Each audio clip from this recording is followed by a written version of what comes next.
Bonjour à tous et bienvenue au Comptoir des légendes, votre podcast mythologique. En ce jour, nous partirons vers l'Est, vers l'Extrême-Orient, pour découvrir les origines de celui qu'on appellera un jour le grand roi des singes. Aujourd'hui, je vais vous raconter les origines de Sun Wukong.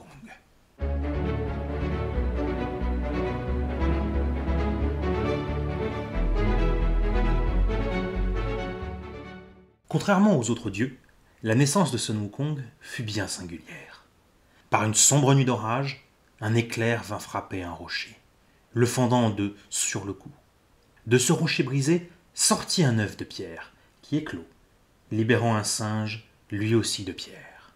Ses yeux s'ouvrirent et il se dressa, se débarrassant de son enveloppe minérale.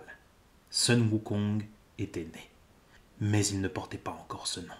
Il fut recueilli par une bande de singes, mais se révéla rapidement plus fort et plus agile que chacun d'eux. Cherchant à fournir à sa famille un nouveau refuge, il les aida à franchir une cascade réputée infranchissable pour les singes. Grâce à l'aide du jeune prodige, toute la tribu parvint à se mettre à l'abri et nomma leur jeune protégé Huang, roi des singes. Bien qu'heureux dans son nouveau domaine, le roi s'ennuyait. Suivant les conseils des aînés de sa tribu, il se mit en quête d'un précepteur qui pourrait lui enseigner de nombreux secrets et le former à devenir meilleur, physiquement comme mentalement. Il le trouva en la personne du patriarche Chuputi, qui fut celui qui le baptisa Sun Wukong, celui qui connaît la vacuité. Le maître taoïste lui transmit tout son savoir. Il lui apprit à maîtriser 72 transformations différentes, à se déplacer sur un nuage volant, à se déplacer extrêmement loin en un seul pas, et même à faire apparaître des doubles de lui-même depuis ses cheveux. Mais sa vantardise et son arrogance auprès des autres élèves provoqua la colère de Chuputi, qui le chassa. Rentré chez lui, Sun Wukong trouva sa tribu oppressée par un roi démon. Furieux, le roi des singes le terrassa, mais comprit qu'il fallait que les siens puissent se défendre. Il parcourut donc le pays, volant des armes pour constituer une véritable armée. Mais, devenu plus puissant que tous ses congénères, il n'en trouva aucune qui lui correspondait personnellement. Sun Wukong se rendit chez Ao Kuang, le roi dragon des mers orientales. Là, en faisant usage de flagornerie et de duperie, il parvint à tromper le dragon et à lui voler un des piliers de son palais qui avait la propriété de pouvoir changer de taille à volonté, allant de celle d'une petite aiguille qu'on pouvait cacher derrière son oreille à celle d'une montagne touchant le ciel. Sun Wukong avait trouvé son bâton de guerre. Outré de s'être ainsi fait avoir, le roi dragon ne comptait pas le laisser s'en tirer comme cela. Il se plaignit au seigneur des enfers, qui envoya ses soldats capturer Sun Wukong lors d'un banquet où il était ivre. Une fois emprisonné et sorti de son ivresse, Sun Wukong menaça d'utiliser de son bâton et de tout ravager dans les enfers. Il était tellement insupportable que le seigneur des enfers finit par le relâcher. Avant de partir, Sun Wukong insista pour que son nom disparaisse du registre des vivants et des morts. Ao Kuang et le seigneur des enfers, furieux, implorèrent l'empereur de Jade d'intervenir. Celui-ci, voyant l'armée qu'avait constituée Sun Wukong et ses pouvoirs, préféra négocier. Il offrit au roi des singes une place au palais de Jade, ainsi qu'un titre, celui de maître suprême des écuries royales. Sun Wukong, trop heureux de rentrer dans la cour des dieux, accepta sans réfléchir. Cependant, il se rendit bien vite compte qu'il avait été à son tour dupé. Son titre n'était rien de plus qu'une façon savante de l'appeler palefrenier. Furieux, Sun Wukong quitta le palais de Jade. Revenu sur terre, il se proclama grand sage égal au ciel. Tous les singes le reconnurent aussitôt, ce qui attisa la colère de l'empereur de Jade. Ce dernier envoya son armée pour l'arrêter, mais Sun Wukong était bien trop fort et parvint à tous les repousser.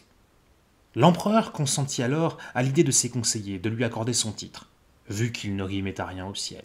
Il nomma Sun Wukong également gardien du verger des pêches sacrées, pensant ainsi le responsabiliser.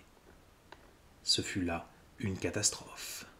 Les pêches sacrées d'immortalité mettaient des siècles à pousser et n'étaient mangées par les dieux qu'une fois tous les 3000 ans. Mais Sun Wukong, en une journée, les dévora toutes, devenant par là même immortel. Il se mit aussi à s'inviter à tous les banquets, dévorant les plats des convives et dévastant les pièces du palais de ses pitreries. Les plaintes se mirent à pleuvoir auprès de l'empereur de Jade. Ce dernier craqua lorsqu'on lui expliqua que Sun Wukong avait dévoré les pilules d'immortalité de Lao Tzu, le fondateur même du taoïsme. Il décida à nouveau de bannir Sun Wukong et envoya même ses armées à sa poursuite. Mais aucune ne parvint à le capturer, jusqu'à ce que Guan Yin, la déesse de la compassion, propose que son neveu, Erlang Shen, se charge de la traque et de la capture du singe. A l'inverse des autres guerriers envoyés, Erlang Shen maîtrisait aussi les transformations en animaux. Aussi, lorsqu'il affronta Sun Wukong et que celui-ci changeait de forme, Erlang Shen savait exactement laquelle prendre pour contrer son adversaire. Il parvint ainsi à capturer Sun Wukong après un long et dur combat et le ramena au palais de Jade pour qu'on l'exécute. Mais, devenu doublement immortel, aucune lame ni aucun supplice ne parvenait à lui faire de mal. Même le four de Lao Tzu, conçu pour retirer les pouvoirs magiques, ne lui fit aucun effet. Furieux, Sun Wukong s'en échappa et commença à tout ravager dans le ciel. Ce fut à cet instant que Bouddha décida d'intervenir.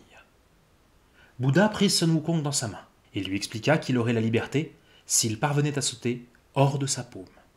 Orgueilleux, Sun Wukong accepta et s'élança d'un bond de plusieurs milliers de kilomètres. Il crut même apercevoir les 5 piliers soutenant l'univers.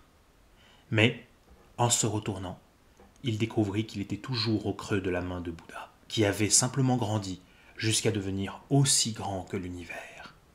Ce dernier referma sa main et la retourna, créant ainsi une montagne de ses 5 doigts et y enferma le grand sage égal au ciel.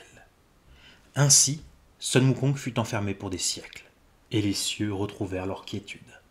Mais ce n'était pas là la dernière histoire du grand roi des singes. Bien au contraire, son aventure, ainsi que son réel apprentissage, n'avaient pas encore commencé. Mais nous verrons cela une prochaine fois. En attendant, j'espère que cette histoire vous a plu et qu'elle vous aura fait rêver. N'hésitez pas à la partager à vos proches, aussi bien au clair de lune que durant une de vos propres aventures.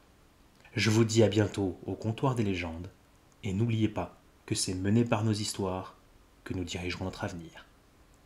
Bonne journée.